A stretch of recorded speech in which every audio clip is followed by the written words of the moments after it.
Hello and welcome to another exciting video on CS circuit. Well, today I'm here with new video and it's about computer science grade 11 और basically आज हम discuss करेंगे unit 1 computer systems के MCQs और short question answers को. Okay, सो या let's start. MCQ number 1 is, what are the two fundamental digits used in binary code? Basically binary code में just 0 and 1 involve होते हैं, so the option number C is right. MCQ number 2 is, how many bits does the ASCII code use to represent a character?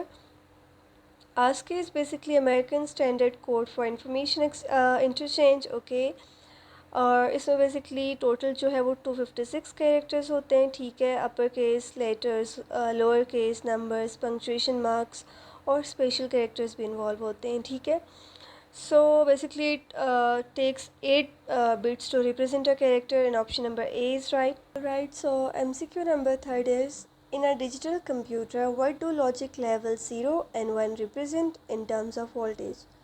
Option number A is right, 0 volt for 0 and 5 volt for 1. Okay.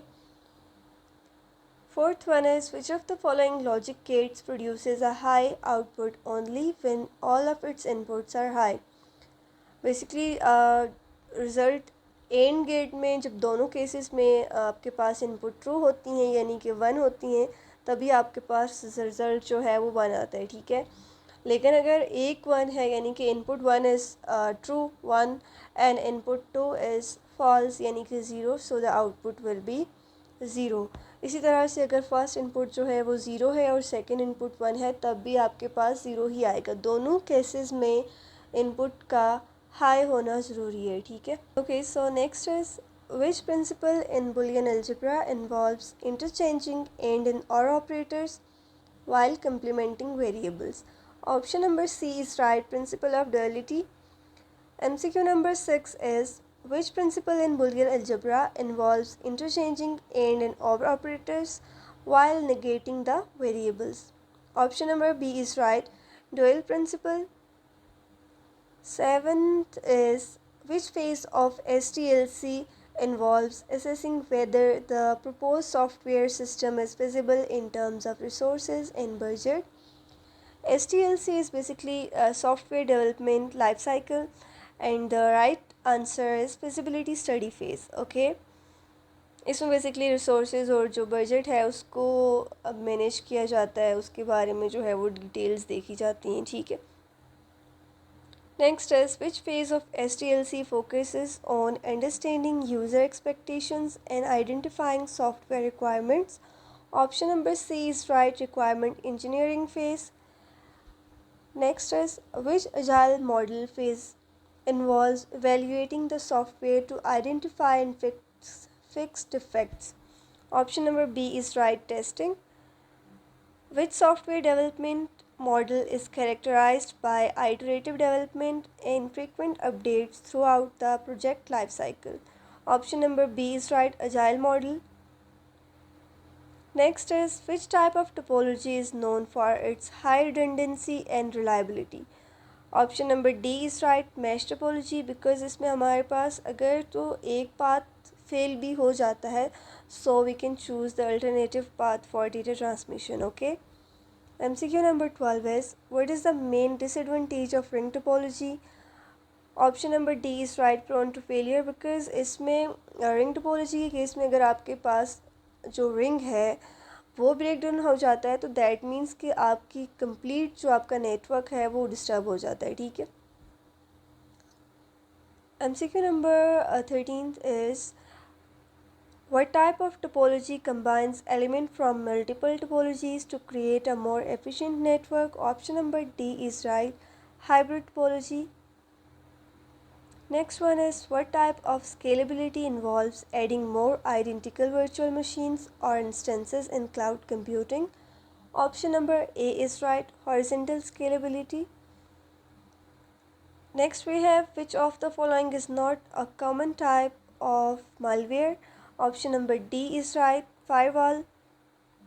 Next is, what is the main advantage of asymmetric encryption or symmetric encryption? Option number B is right, simplified key distribution. Alright, so the next one is, what type of attack involves cyber criminals impersonating trusted entities to deceive users into revealing sensitive information? Option number C is right, phishing attack. Okay, so next is, what type of encryption uses a single secret key for both encryption and decryption? Option number C is right, symmetric encryption. What does 2FA require for user access? 2FA is basically two factor authentication, और इसमें जो है वो दो different authentication के methods use होते हैं, ठीक है, लॉगिन करने के लिए या सिस्टम को जो है वो एक्सेस करने के लिए, ठीक है, just like OTP and your password in mobile banking applications. Okay, last MCQ is, what is the primary function of purpose of a firewall in cybersecurity? Option number C is right, blocking malicious traffic. Alright, so now we have short answer questions. First one is, what is the principle of duality in Boolean algebra and why it is important in digital logic? Principle of duality basically it states that अगर कोई भी आपके पास algebraic expression है, ठीक है, वो तब तक वैलिड है अगर हम उसको एंड और ऑपरेटर्स जो हैं हम इंटरचेंज करते हैं, ठीक है, और उसको जो कॉन्स्टेंट से हमारे पास 0 1 से रिप्लेस कर देते हैं, ठीक है। और ये प्रिंसिपल बेसिकली डिजिटल लॉजिक में इसलिए भी ज़रूरी है क्योंकि इसके थ्रू हम जो है वो न्यू थ्योरम्स को और सिंप्लीफाई कर सकते हैं, ठीक है, न्यू थ्योरम्स को भी हम डिराइव कर सकते हैं, और बेसिकली इसके थ्रू हम जो है वो लॉजिक फंक्शंस को रिप्रेजेंट कर सकते हैं। So question number 2 is, how memory circuits use logic gates, give their significance in digital systems. Basically memory circuits logic gates को यूज़ करते हैं बाइनरी डेटा को स्टोर एंड रिट्रीव करने के लिए, ठीक है, और ये जो सर्किट्स हैं these are basically consist of flip flops, okay, और which are made up of logic gates, जैसे कि AND और in NOT gates हैं, basically these are basic logic gates। और जो इसके अलावा भी gates होते हैं हमारे पास like NAND, NOR, XOR, okay, और इसकी जो इम्पोर्टेंस है वो ये है कि लॉजिक गेट्स को मेमोरी सर्किट में बेसिकली स्टोरेज के लिए यूज़ किया जाता है डिजिटल सिस्टम में, ठीक है, मैनिपुलेशन ऑफ डेटा के लिए यूज़ किया जाता है। और लॉजिक गेट्स को जब हम मेमोरी सर्किट्स के साथ यूज़ करते हैं, so we can store information in binary form that is 0 and 1 and to perform operations on this data efficiently. Okay, question number 3rd is, provide 2 examples of data encoding and decoding applications that involve logic gates. First one is that is very famous, it's ASCII encoding and decoding. ASCII is basically American Standard Code for Information Interchange, okay. Logic gates use होते हैं to encode characters into ASCII format, okay. ASCII encoding basically convert किया जाता है characters को into their corresponding ASCII values using logic gates, okay, और फिर decode किया जाता है इसको लॉजिक गेट्स को यूज़ करते हुए to convert them back into readable characters, okay. And second one is multiplexer and demultiplexer. It's also another famous example of data encoding and decoding. Basically ये जो डिजिटल सर्किट्स में इनको use किया जाता है डेटा इनकोडिंग एंड डिकोडिंग के लिए, ठीक है। Multiplexer combines multiple input lines into a single output line, okay, and it's based on control signals. On the other hand demultiplexer basically जो है वो डिकोड करता है डेटा को, ठीक है, to multiple output lines. Alright, so question number 4 is, give 3 uses of logic gates. First one is Boolean logic operations, okay, like AND, OR, NOT, NAND, NOR, XOR, okay. And second one is arithmetic operators like addition, multiplication, subtraction, okay. And third one is memory elements like flip-flops, which are used to store binary data in digital systems. Alright, so question number 5 is, what is the primary purpose of software development life cycle, SDLC?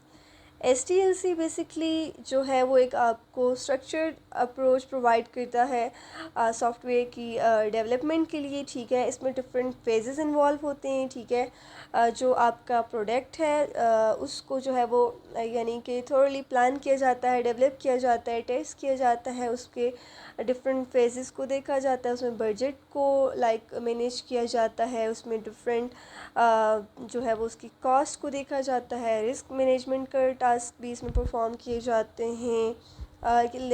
Perform करने से मुराद ये है कि basically हर एक phase जो है वो एक डिफरेंट सेट ऑफ जो है वो कैरेक्टरिस्टिक्स को फुलफ़िल करता है, ठीक है, जिनके थ्रू आपके पास एक कंप्लीट सॉफ्टवेयर जब डेवलप होता है तो अब वो आपके पास एक आइडियल सॉफ्टवेयर होता है, ठीक है। And basically, SDLC aim is to deliver a functional, reliable, and efficient software product that meets user needs and expectations. Alright. So, question number 6 is name the different phases of SDLC: defining, planning, feasibility study, analysis, requirement engineering, design, development, testing, deployment, documentation, and maintenance. Alright. Question number 7 is why feasibility study is important in the SDLC? Give 3 reasons. Basically feasibility study इसलिए ज़रूरी है क्योंकि इसमें project की planning and decision making के बारे में जो है वो डिस्कस किया जाता है, ठीक है। इसमें प्रोजेक्ट की technical, financial and operational aspects को जो है वो मेक श्योर किया जाता है कि वो हमारे पास कॉन्स्टेंट्स है, जो हमारी बेसिक रिक्वायरमेंट्स है वो इसके साथ फुलफ़िल हो रही हैं या नहीं, ठीक है। और basically it determines if the project is viable means कि क्या वो प्रोजेक्ट फिजिबल है, ठीक है। Basically is it likely to be successful, okay. Question number 8 is how does the design phase contribute to the development of a software system? Design phase basically हम जानते हैं कि designing is the most crucial aspect of any project और any model, okay. So design phase SDLC में जो है वो उसके प्रोजेक्ट के सिस्टम आर्किटेक्चर के बारे में इसमें जो है वो प्लानिंग की जाती है। और इसमें इस फेज़ में बेसिकली जो है वो सिस्टम की जो प्रोजेक्ट की स्पेसिफिकेशंस होती हैं डिज़ाइनिंग से रिलेटेड उन पे काम किया जाता है, ठीक है। It helps developers to understand how to implement features, okay, and functionalities, right. और डिज़ाइन फेज़ में बेसिकली 2 सिंपल स्ट्रक्चर्स हम फॉलो करते हैं। First one is algorithms, that is basically a step by step procedure, sequential steps को follow किया जाता है इसमें, ठीक है। And second one is flow chart. Flow chart is basically a diagrammatic representation of algorithms, okay. And basically algorithms और flow charts जो हैं डिज़ाइन के फेज़ में basically they are helpful to understand the clear nature of a problem, okay. Question number 9 is what is the significance of testing verification in SDLC? Testing phase की अगर हम बात करें तो किसी भी प्रोडक्ट को या सॉफ्टवेयर को जो है वो टेस्ट किया जाता है, और टेस्ट करने की रीज़न्स ये हैं कि ताकि हम उसकी फंक्शनैलिटी को, उसकी परफॉर्मेंस को देख सकें कि उस मेक श्योर कर सकें कि जो फंक्शनैलिटी है, जो इस प्रोडक्ट की जो है वो परफॉर्मेंस है वो यानी कि उसको हम किस तरह से जो है वो फुलफ़िल कर रहे हैं, ठीक है। It identifies defects and bugs early in the development process, ताकि हमारे पास जो है वो जो भी एरर्स होंगे उसको हम डेवलपमेंट प्रोसेस में ही क्लियर कर दें, जो कि हमारे लिए फ़ाइनल स्टेज पे रिस्क का सबब नहीं बनेंगे, ठीक है। Testing validates that the software performs as expected under different conditions, improving reliability and user satisfaction. Alright. Question number 10 is give 3 advantages and 2 disadvantages of bus topology in networking. अगर हम advantages की बात करें तो bus topology is easily to set up and implement, okay. इसमें जो है वो केबल्स की ज़रूरत हमें नहीं होती, ज़्यादातर हम इसमें जो है वो लेस केबल्स के थ्रू ही हम इसको इजीली मैनेज कर सकते हैं, ओके। और ये कॉस्ट इफ़ेक्टिव भी है, ठीक है, स्मॉल नेटवर्क्स के लिए। और हम बस टोपोलॉजी को इजीली एक्सटेंड भी कर सकते हैं, उसमें मज़ीद नोड्स भी इजीली हम ऐड कर सकते हैं, ठीक है। बट द डिसएडवांटेज इज़ अगर आपके पास जो मेन केबल है जिसको हम बस टोपोलॉजी की बैकबोन कहते हैं, ठीक है, अगर तो वो फेल हो जाती है दैट मीन्स कि आपका होल नेटवर्क जो है वो वर्किंग उसकी जो है वो स्टॉप हो जाती है, ठीक है। और जितनी ज़्यादा हम बस टोपोलॉजी में डिवाइसेस को ऐड करते जाते हैं उसकी परफॉर्मेंस भी जो है वो स्लो हो जाती है, ठीक है। Question number 11 is how does mesh topology provide redundancy in network communications? Okay, mesh topology basically इस तरह से जो है वो नेटवर्क कम्युनिकेशन में उसमें मल्टीपल पाथ होते हैं, ठीक है, डिवाइसेस के दरमियान में। लाइक अगर आपके पास एक पाथ जो है वो फेल हो जाता है या समहाउ वर्क नहीं करता, ठीक है, so you can send data through alternative path as well, okay. और इस रिडंडेंसी की वजह से जो है वो कनेक्टिविटी रहती है, ठीक है। So basically it minimizes the impact of failures or on network performance, okay. Question number 12 is compare and contrast horizontal scalability and vertical scalability in cloud computing. Horizontal scalability basically cloud computing में it's basically involves adding more machines or nodes to distribute the workload, ठीक है। और इसके through जो है वो system की performance भी इन्हांस होती है, ठीक है।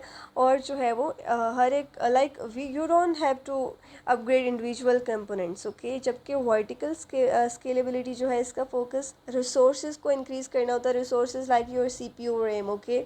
एग्जिस्टिंग मशीन की रिसोर्सेज को इंक्रीज़ किया जाता है, ठीक है। और ये क्यों किया जाता है? To handle increase workload, okay. So question number 13 is define cybersecurity. Also give its significance in today's interconnected world.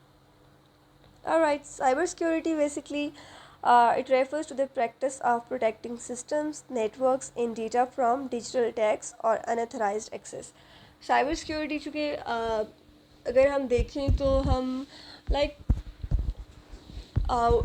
first you must know about cyber crime. Any crime that is done by means of internet is known as cyber crime, okay। और cyber security इसी के लिए basically system को protect करने के लिए, आपके network को प्रोटेक्ट करने के लिए और आपके डेटा को जो है वो अनऑथराइज एक्सेस से बचाने के लिए, ठीक है। जैसे कि हम देखें कि अगर हम हमारे पास जब आजकल की अगर हम बात करें, ठीक है, तो साइबर सिक्योरिटी इसलिए भी एसेंशियल है कि हमारे जो सर्विसेज हैं या हमारी जितनी भी डिवाइसेस हैं, हम उनको मोस्टली इंटरनेट के थ्रू ही जो है वो कनेक्ट करके यूज़ कर रहे हैं, ठीक है। तो साइबर सिक्योरिटी के साइबर सिक्योरिटी की मदद से जो है वो हम सिस्टम हम जो हमारी सेंसिटिव इन्फॉर्मेशन होती है उसको हम सेफ़ रख सकते हैं, मैनिपुलेशन से बचा सकते हैं, ठीक है। साइबर थ्रेट से जैसे कि मालवेयर है, एडवेयर है, फिशिंग है, बेसिकली हम इन चीज़ों से बच सकते हैं, ठीक है। Effective cybersecurity measures help businesses and individuals maintain trust and protect financial assets. Alright. Question number 14 is name 3 common types of cybersecurity threats. First one is malware, second one is phishing, and third one is denial of service attacks. Malware basically malicious software होते हैं, ठीक है, जो basically unauthorized access के लिए जो है वो कंप्यूटर सिस्टम्स में होते हैं, जैसे कि वायरसेस हैं, वॉर्म्स हैं या ट्रोजन्स हैं, ठीक है। एंड फिशिंग बेसिकली एक सोशल इंजीनियरिंग अटैक है, ठीक है, जिसमें कि साइबर क्रिमिनल्स जो होते हैं वो इम्पर्सनेट करते हैं बेसिकली इंडिविजुअल्स को जो है वो हार्म करने के लिए, ठीक है, उनको हार्म पहुंचाने के लिए। And third one is denial of service. इसमें जो है वो कंप्यूटर सिस्टम्स या नेटवर्क पे जो है वो कुछ इस तरह के यानी कि एक्टिविटीज़ की जाती हैं ताकि उसमें एक जो है वो फ्लड ऑफ ट्रैफिक यानी अनअवेलेबल ट्रैफिक की वजह से जो है वो कंप्यूटर सिस्टम्स को या नेटवर्क्स को जो है वो बेसिकली डिनाई कर दिया जाता है, ठीक है। और बेसिकली जो लेजिटिमेट यूज़र्स होते हैं उनके लिए वो सर्विसेज उनको वो नहीं परफेक्ट मिल पाती, ठीक है, डिनाइल ऑफ सर्विस अटैक्स की वजह से। Question number 15 is what is the role of encryption in cybersecurity and how does it protect sensitive data? Encryption basically it plays a critical role in cybersecurity by transforming sensitive data into an unreadable format, okay। It's basically putting your message in a secret code, okay, जो कि basically उसी receiver के लिए intent किया जाता है, उसी के लिए बेसिकली होता है that can understand it, okay. And this process ensures that only authorised parties with the decryption key can access and decipher the information, okay. और बेसिकली जो इंक्रिप्शन है वो प्रोटेक्ट करती है आपके डेटा को, क्योंकि उसमें वो जो मैसेज होता है इट्स बेसिकली अनरीडेबल, उसको रीड नहीं किया जा सकता। वही लोग उसको रीड कर सकते हैं जिनके पास की होगी, अनऑथराइज लोग उस मैसेज को जो है वो एक्सेस नहीं कर सकते, ठीक है। Question number 16 is differentiate between symmetric and asymmetric encryption methods. Symmetric encryption में बेसिकली जो है वो सिंगल शेड की होती है, ठीक है, इंक्रिप्शन और डिक्रिप्शन दोनों के लिए, ठीक है। सेंडर और रिसीवर दोनों जो है वो एक ही की को यूज़ करते हैं और basically it is well suited for एनक्रिप्टिंग large amount of data, और ये एसिमेट्रिक इंक्रिप्शन से जो है वो लेस कम्प्लेक्स है, ठीक है। जबकि एसिमेट्रिक इंक्रिप्शन में जो है वो pair of public and private keys use की जाती हैं इंक्रिप्शन और डिक्रिप्शन के लिए, ठीक है।